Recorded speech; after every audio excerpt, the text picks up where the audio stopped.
And we have a special guest today. This is the BROADSCAST. We've got Rian Wilkinson. We have Claire Rustad. I'm Amy Walsh. And we're welcoming Kristina Kiss, who is so pleased to be here. I'm going to speak for her. But before we officially invite you on, Kiss, or welcome you to the show, I'm just going to tell people a little bit about you and really embarrass you off the top. So 75 caps for Canada, taker of brilliant set pieces, former technical director at both West Ottawa Soccer Club and Ottawa City SC. You were recently named technical director of Ottawa Rapid FC of the NSL. Welcome, Kiss. Thanks. It's really nice seeing all three of you again. It's been a while. Well, not so long for you, Amy. But the enthusiasm is just off the charts here. Yeah. Just focus on the other side of the screen, Kiss. It's fine. That is Kiss's excited voice, guys. You forgot. This is true. Kiss, is that Ottawa Rapid merch you're wearing, or is that different? No, this is old Ottawa City merch. Oh, okay. Wow. That you're off to a poor start, I have to say. I know. Yeah, it's like, oh, okay then. I know. To be fair, all our merch was sold out. That's because I bought it. Staff is waiting. Really? Yeah, I did. I bought hats from every club. Rotate them. Am I too late? Man. No, they'll replenish. They'll restock, right? I bought t-shirts. My kid needs back to school clothes. Like, this is perfect. Yeah, but that was a good flex, though. I think that was unplanned on your part, that you're wearing like old kit. You're not sporting the new kit, but I mean, it was a good flex right off the top to say we're all sold out. But I think they knocked it out of the park, because like that's where I saw you. Was at that launch at TD Place. Kristina Litz was there. Tom Gilbert as CEO was there. Other people were announced. Maybe you can talk about that team a little bit, but just talk a little bit about how they brought you into the fold. And then also that day and kind of what it felt like to be able to shout it from the rafters to say, okay, this is us, we're Ottawa Rapid FC, and that you're involved as a technical director. Yeah, well, to be honest, Diana Matheson called me up the minute they knew they were going to have a franchise in Ottawa. I might be the only person living in Ottawa that she knows. She asked me to help out a little bit to get things up and running. And her ask was for 1 hour a week on a technical committee, and quickly became a few hours a day. And then I met Tom when he started to really focus in on Ottawa, and started volunteering with him to build the technical side of the program. And then they offered me the job, and I was really excited. I mean, it's a long time coming. We all know this. We've all been waiting years and years, our whole careers really, for this. So I was super excited to join, and I love to support from the background. So it was a perfect job for me. What about, so your experience as a technical director, and then let's go back like a little bit more, and we'll loop back around to your new role with Ottawa Rapid FC. But when you stopped playing, and then what the landscape was at that point, and you alluded to it a little bit, like what it looked like for us in terms of a pathway to pro, the soccer landscape back then in terms of opportunities to go play at clubs, but then how Ottawa as a city is really well-rooted and has a long history of success and creating opportunities for young women. So maybe just talk about a little bit about your career itself and like how you bridge that gap between your playing career and then getting in and working for clubs and coaching. Yeah, well, I grew up in Ottawa. I played with the boys almost my whole life, and then joined the Nepean Spirit when I was about 15 or 16. And that team ended up becoming the Ottawa Fury, which was eventually bought by John Pugh, and he really professionalized it. It wasn't a professional team, but he put a lot of effort and time into that program. I had to leave Ottawa to continue to play soccer. So Evan Pellerud was our national coach at the time, and he hooked me up with a team in Norway, and I absolutely loved it. I mean, what a great experience to travel and to play. But when I came home, Ottawa still wasn't professionalized even at the youth level. There were no professional coaches working in the game. There was a bunch of well-to-do parents running soccer. There were no standards, no coaching certification needed to run a program. The safety standards weren't there. So it was like an easy place to stay and start working on everything. And Ottawa's done a great job. You see clubs from this area producing fantastic players for the junior national team, for professional teams around the world. So it's time, and it's a great area to bring a professional team to. And I think they're going to have the backing of the whole community. And how about how you're going to involve clubs that you have a history with, but like really tap into that vibrant community, which has a huge like wealth of talent, both in a coaching side, but also the player side, to sort of make that pathway a little bit more robust? Do you tie in the youth sports? Do you tie in some clubs? Do they become affiliates? How do you make that, like everything that's going to fit underneath Ottawa Rapid FC? How do you sort of bring that to life in your role as technical director? Yeah, well, we really hope to involve everybody in the community. We have 2 great universities here and a college. So we're already talking with them about partnerships and what that might look like. We've got close to 50,000 youth players in Ottawa, and we hope to involve all the clubs. And that means, having our players go out and work with the kids, bringing their coaches in and giving them the opportunity to see what it looks like at the professional level. Really reaching out and engaging the players, inviting them out to games, and it's a give and take. You have to, put the time in and put the energy in to the youth system. I'm really excited because, I left my job as a youth technical director to take this one, and the kids were just amazed at the fact that, they might be able to one day play soccer and make money from it, and the fact that, in 2024, we're having to explain that that's an option for our young girls is problematic, but we're solving it through this league. Bree, did you want to? Yeah. Oh, yeah, go. You want me to go? Okay. I don't know. I hate this medium's the worst. We're not in the same room. I when I was involved with the World Cup in 2015, Ottawa was certainly one of, at least from like a TV perspective, one of the host cities that consistently had a phenomenal crowd. And probably for every game really managed to pack the stadium. Do you guys know where you'll be playing yet, or what that's kind of going to look like? And I'm just curious about which stadium you guys are going to use. Yeah, we're playing at TD Place. So we're sharing that stadium with, I think, 7 other vendors, which I think is a good thing, because I think there's a lot of crossover between sports in Ottawa. I think, like, when I go to hockey games, and I don't like hockey, but I go to the hockey games to support women's hockey. And I see a ton of kids that I coach or are coaching, and I think having that central venue where people come to celebrate sport in general is a good thing. When you go to the hockey games, do you see that it's not just like girls there? Because I think that, like, my kid goes to everything, right? And it's nothing's different about it to him. And I think that, like, this generation of kids, it's just, I'm hoping at least that just women's professional sports is normal to them and just kind of part of the landscape. And yeah, I'm just curious about kind of like the demographic you see going to the professional women's hockey games. Yeah, it's diverse. Yeah. For sure. There's boys, Awesome. There's girls, there's old men, old women. There's everything, and it's nice to see. So I think the support will be there. I know there's more women now coaching boys sports as well. And I think that's a positive, having that role model and having the respect for women in those leadership roles, and I think we're continuing to build.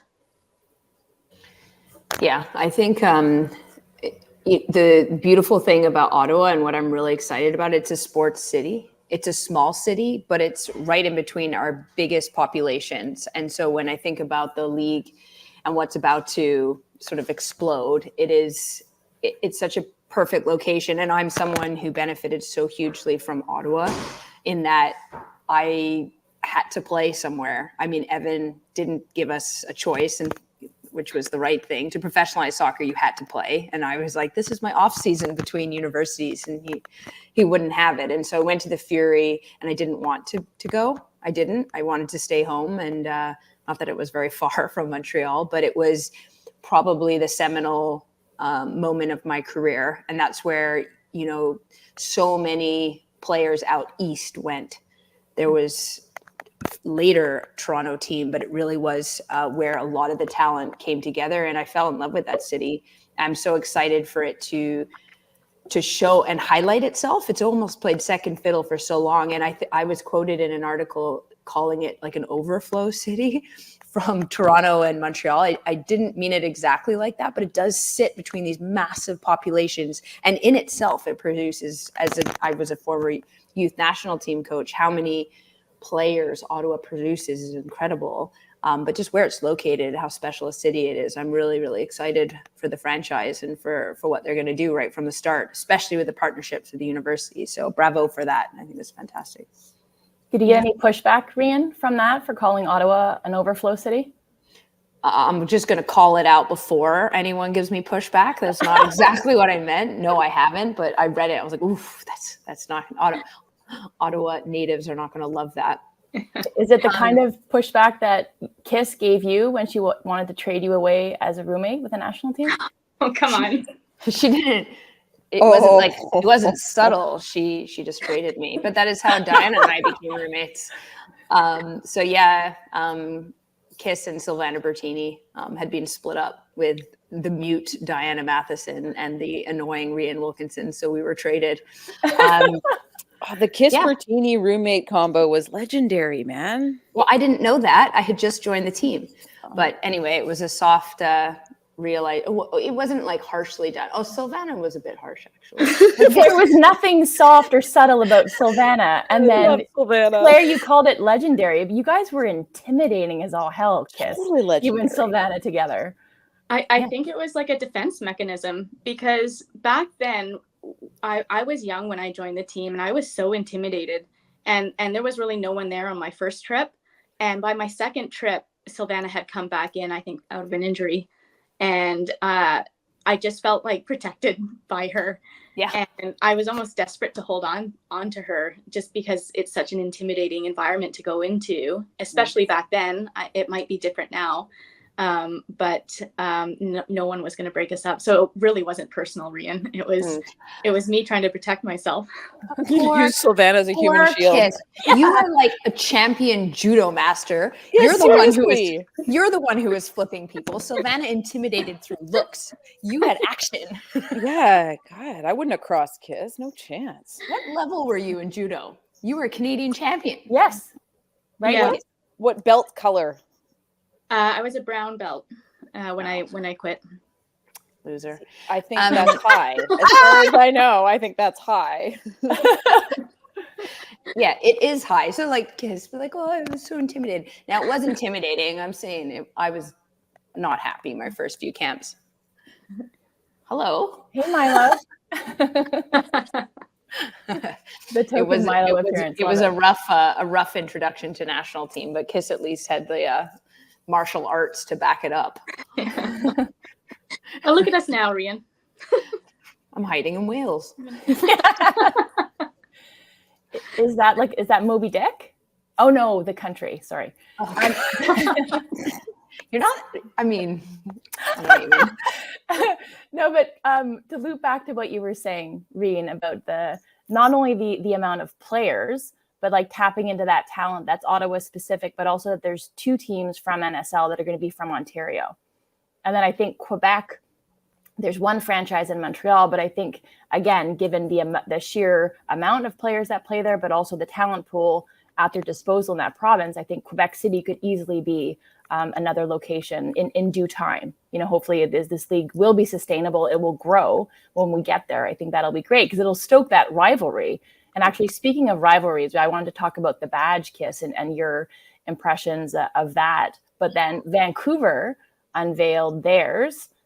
So they're Vancouver Rise FC. But I mean, that's kind of directly, I think if I'm Tides, I'm pissed because that's kind of part of their tagline, right? I mean, you're the Tides, like Rise is part of it. Yeah.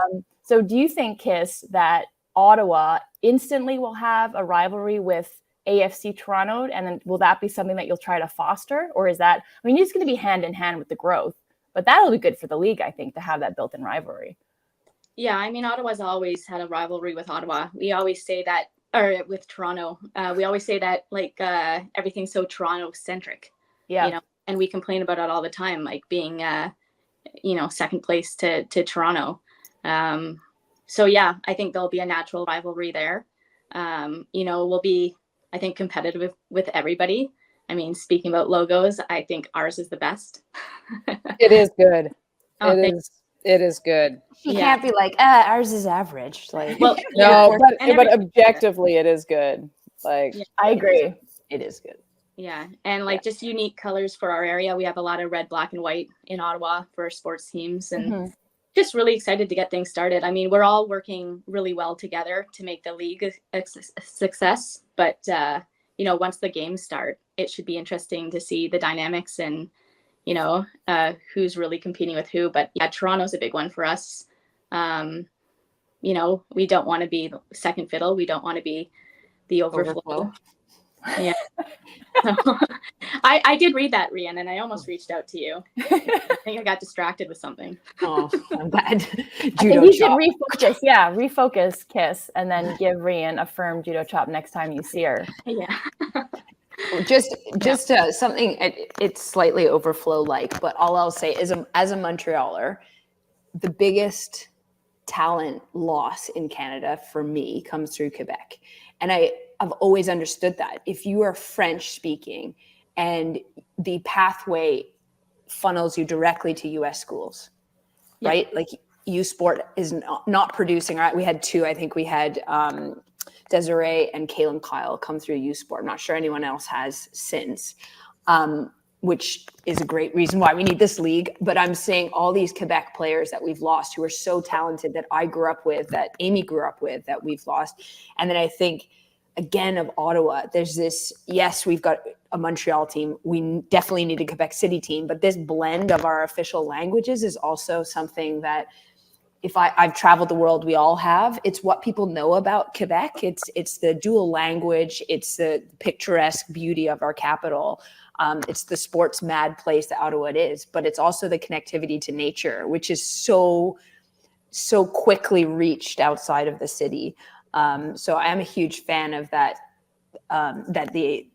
That straight from the inaugural year we'll have a team there, because I do think it's critical, and it really is the heart of our country, and it represents everything we think we are, like that we tell people, which we aren't. We're not bilingual in Quebec, nor are we in Vancouver. So in BC rather. So I love that there'll be a team there from year one. Yeah, we're really proud of that fact too. It was really important for us to be bilingual in our approach. We've got a huge French community. We've got most of Ottawa speaks both languages, you know, and we're pulling from Quebec. So it's great because there's a lot of talent coming out of that province as well. No, that's awesome. Kiss, what about the options for young women, young players in the province, but just across Canada now, and what, you know, having the pro opportunity gives them? So like there are a lot of players from, you know, the top players in Quebec that still think NCAA is absolutely my best route, no matter what the coaching is, no matter what the standards are, you know, no matter what the level is. So maybe talk a little bit about your plan for not only your roster construction, which I want to get to after, and what that looks like right now, but just creating a viable opportunity where year-round players could be toiling and learning in a pro environment. Yeah, well, we're trying really hard to blend the opportunity to come in and play and do your schooling at the same time. So you can't play at university, but you can come in and play professionally and study at the same time. So like there's pieces like that where we're trying to manage the pathway so that players don't feel like they have to leave. We're also pulling from U Sport. There's some fantastic athletes in there, and Rian's a huge advocate. I know for U Sport athletes. There's some players that just decided to stay in Canada, either for their education or for another reason. They wanted to stay close to home.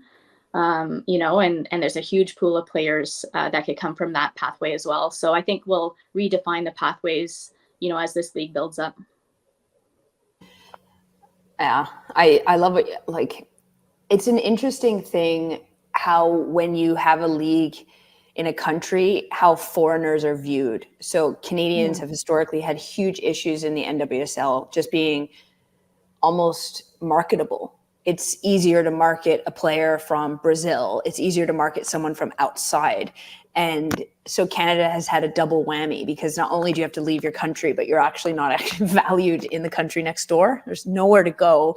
And so I do think youth sport athletes, I don't think that the level of the youth sport game is near the NCAA level. That's my personal opinion from what I've seen. But I do think some of these athletes could easily be playing in top schools in the NCAA.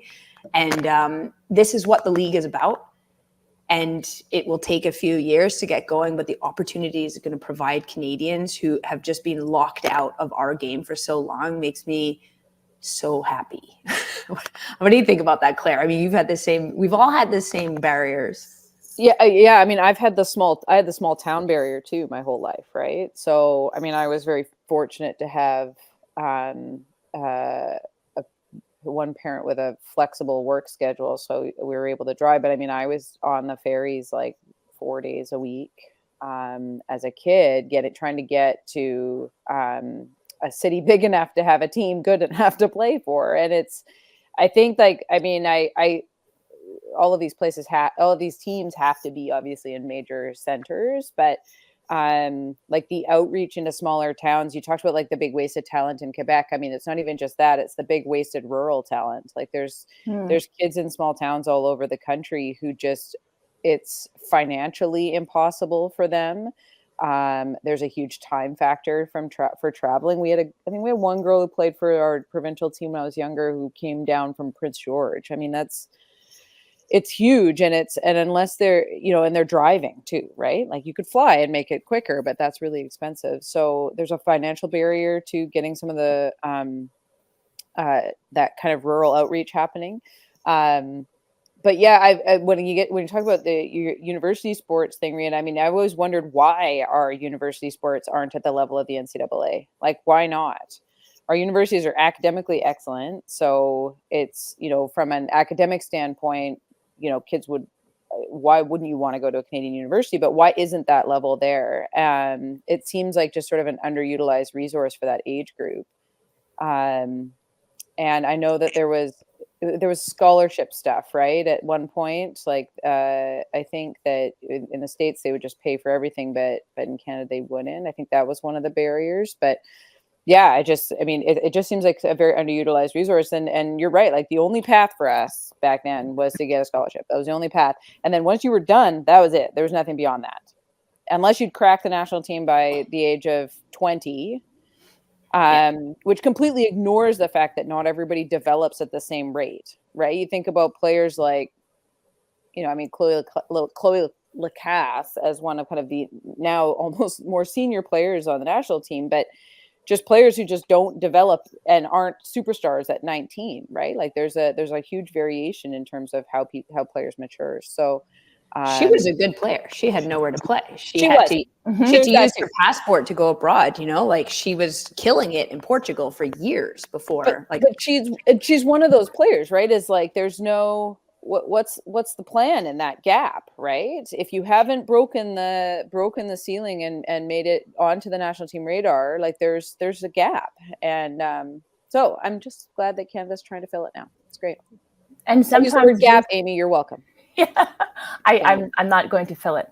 And sometimes based on the national team coach and their type of like the playing philosophy that they want to instill, even if you are an excellent player, there's no spot for you because you're not valued with kind of what you bring and what your strengths are. So that's what this league not only gives players is the young women like a place to go, a place to develop, a place to continue to play the game that they love and get paid for it. But it gives the opportunity for these different types of players that always existed, but it gives them a platform for that.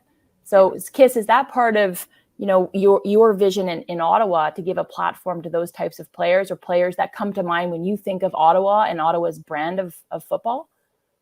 Yeah, absolutely. I mean, speaking about the national team, there's only so many players over so many years that actually get the opportunity to move into that stream of play. and you see, if you look at the U20, your group would be bigger.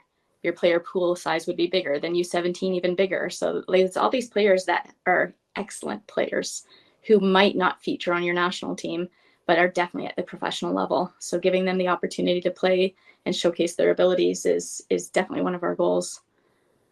Because in a way, Kiss, when you were part of the national team, you weren't the antithetical player or like the atypical player under Evan Pellerud's kind of reign and like what he was looking for. But you brought like a level of finesse and quality, whereas you maybe weren't the most athletic player. Is that fair to say? And you had to really kind of find your way and were sometimes overlooked and not given, I think, the minutes that you probably merited because you just didn't fit into that box. Don't say anything. Oh, no, Box. no, definitely. I mean, I remember when Evan came in and I remember him describing the type of player he was looking for and thinking, well, there goes my opportunity. I mean, I wasn't fit. I wasn't fast. I wasn't tall. I was a technical player who liked to think the game. And he kind of took that all out of the game. So yeah, like, it's, I think I make a better coach than I do player. I was lucky I had a really strong long ball.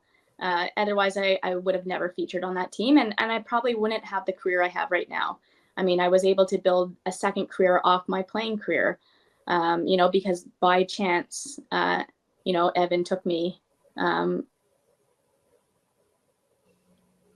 never get that opportunity.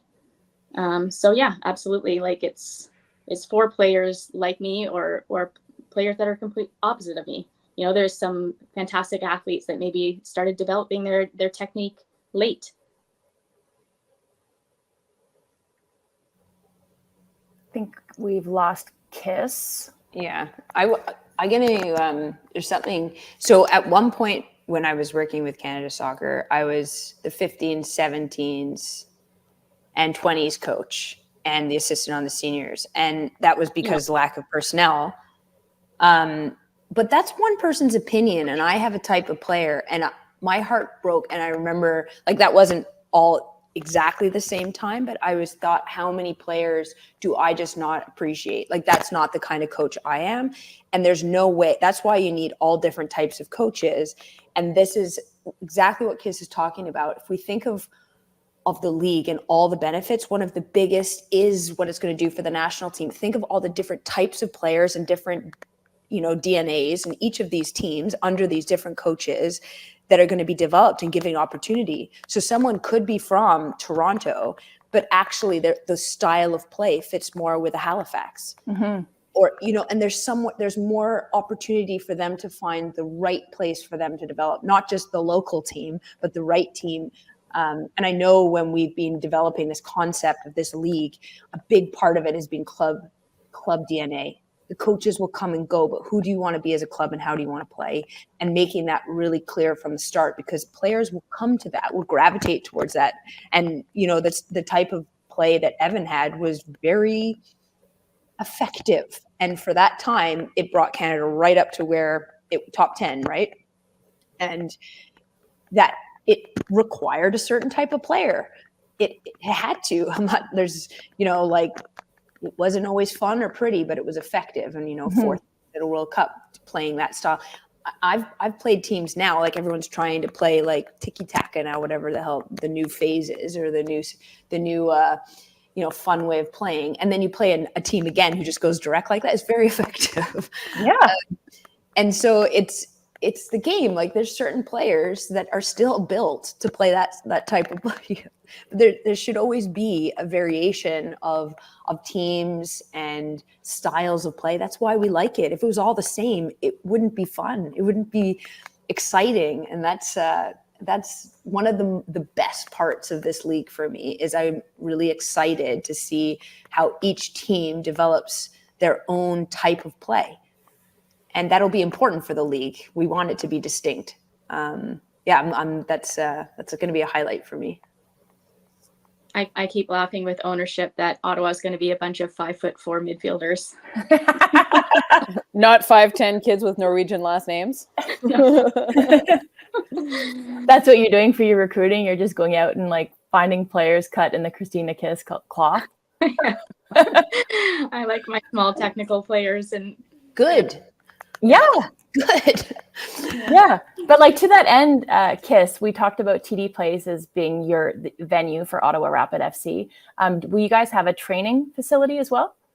yeah, that's still in the works, but it will most likely be one of the universities here in Ottawa. I mean, they've got the perfect setup where there's, sports med attached to it. There's great turf fields. There's, gyms within walking distance, cafeterias, media rooms. So if we have everything on site, that's the perfect environment to start.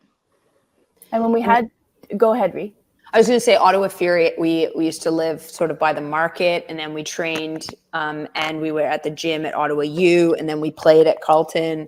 I mean, it's a cool city for that. It's got lots of different opportunities for it. And living downtown, I live next to the Fire of God Church, which was a fun cult. And They called me the Antichrist. And that's where my nickname. Oh, I was going to say that. We've come full circle. I was like, I can't unmute fast enough. Sorry, two of you. Kiss, you see now what I have to deal with. My God. Oh no, Kiss knew. She was well prepared. Yeah. Or so we say. Well, I've got one more for you, unless Ree and Claire have some more. But Rian was talking about the importance of having these different hubs, different DNAs, identities to develop different kinds of players. So when we had Tom Gilbert and Kristina Litz on a couple of weeks ago, they were talking about player signings being very close. I think they were speaking league-wide. But for you guys at Ottawa, like, is that something that's coming down the pipeline? And then maybe you can speak to like head coach and what you envision for the identity at Ottawa for your club. Yeah, sure. We've been working hard on recruiting players and creating, depth charts and looking at players that are currently playing. Oh, no. No. I was just going to say, I was like, I don't have any missed calls from the Ottawa Rapid. It's so interesting. It's player depth chart. It's actually really cool what they've done, because they have looked at depth charts of first university players, Canadian players, our youth players. They've sort of done it age-wise. So it's got a very deep pool before they've even looked outside the borders. Sorry, Kiss, I was just filling in on some of your depth chart work. Yeah, no, we were just wondering where our missed call was from you. So yeah, sorry. It's okay. Yeah, no, Rian's been super helpful too. And just reaching out to people in every environment, their opinions on players. And it's been a great process. We are still waiting on a league standard contract. So I don't think you'll see any announcements on player signings until that goes through. We're also working on a coach, because I'd love for the coach to have a say in the majority of the players that we bring in, because they're going to have a style that they want to implement. So we've been working hard on recruiting our ideal coach. So a transformative coach, a players coach, someone who's tactically adaptable, hopefully we'll have some news for you soon. How far out do those recruiting feelers go? Like, are you focused? Sorry, I have like piano fingers that just anyway. Are you focusing more locally within Ottawa, or is this like a depth chart that extends beyond like Ontario, or how far does it go? Yeah, it goes around the world, really, for players and for coaches. So looking locally, of course, but also looking in Europe, looking in Asia. Why not? We want to make this the best league possible, and we want to complement our Canadian talent, with players and coaches that we think will get the most out of them. Awesome. Well, thanks so much for stopping by, Kiss. It wasn't like pulling teeth like I thought it was. Like, listen, when you get going, you're eloquent. You have a lot to say. You're extremely knowledgeable when it comes to the game. So we're happy to have you on. But you fit in. You need to come back on. Totally. Okay. I mean, she tried to do the dip on us like 3 times, but Yeah, you did try and leave. That's Yeah. true. Sorry about that. internet. Yeah, but listen, being at that launch, and I was lucky enough, Tom asked me to come and MC it. I think because I was bilingual, because I said, listen, if I'm your first call for an MC, like you really need to work on your Rolodex, if people still have those. But it was no, You don't. That's why. you did piano fingers. I'm thinking like actually flipping a Rolodex, but just being there, like you could feel the vibe of that Ottawa soccer community, and you could also feel the love that a lot of those local players have for you. So I think that's going to continue in your role and in the players that you bring in and the internationals, and just what is going to be on pitch there to reflect kind of your ideals, what you want to do and what you want to accomplish at the club. I'm really looking forward to seeing it. But I think so far, Ottawa Rapid FC in the hiring of you and then their badge and everything that's come out have really knocked it out of the park. So well done. Well, thank you very much. And I just want to say, like, to all 3 of you, I appreciate what you've done for the sport over the years since your retirements. I've seen all 3 of you in different venues, and I think you're all amazing. And I appreciate you taking the time with me. Thanks, Kiss. Kiss. Look at this What love. guest has been that nice to us? God, I know. You Come can come back I anytime. know. Come back next week. You're a regular now, whether you like it or not. And you can show us your judo moves. So just for listeners, Kiss won the Canadian National Junior Judo Championship in 1995 in the under 44 kilogram category. Under 44. Yeah. And 2003, she I don't know what that means. That's right. And we've all been flipped, I think, by Kiss at one time. I stayed or far another. enough away. I was smarter than you 2. I know. Claire, I you didn't could get come close on. enough. Claire, you could come on by. No, I'm good. Thanks. Yeah. We'll just Becky- talk over Zoom like this. Love it. Well, thanks so much again for stopping by, and best of luck with the season, and keep broadening your horizons, everybody.